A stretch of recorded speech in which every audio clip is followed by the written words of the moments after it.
আমাদের আরেক ভাই জানতে চেয়েছেন রমজান মাসে আমরা কিভাবে মাগফিরাত পেতে পারি। খুবই চমৎকার একটি প্রশ্ন করেছেন প্রিয় ভাই।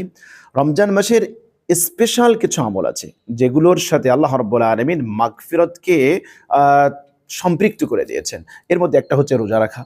হাদিসের মধ্যে এসছে রাসূল করিম সাল্লাল্লাহু আলাইহি ওয়াসাল্লাম বলেছেন, "মান সামা রমাদানা ঈমানান ওয়া ইহতিসাবা গুফিরা লাহু মা তাকদ্দামা মিন যামবি।" যে ব্যক্তি রমজান মাসে রোজা রাখবে আল্লাহ পাক তার গুনাহ খাতা মাফ করবেন। ঠিক একইভাবে বুখারীতে আরো একটা হাদিস এসছে, রাসূল সাল্লাল্লাহু আলাইহি ওয়াসাল্লাম বলেছেন, "মান কামা লাইলাতা রমাদান ঈমানান ওয়া ইহতিসাবা গুফিরা লাহু মা তাকদ্দামা মিন যামবি।"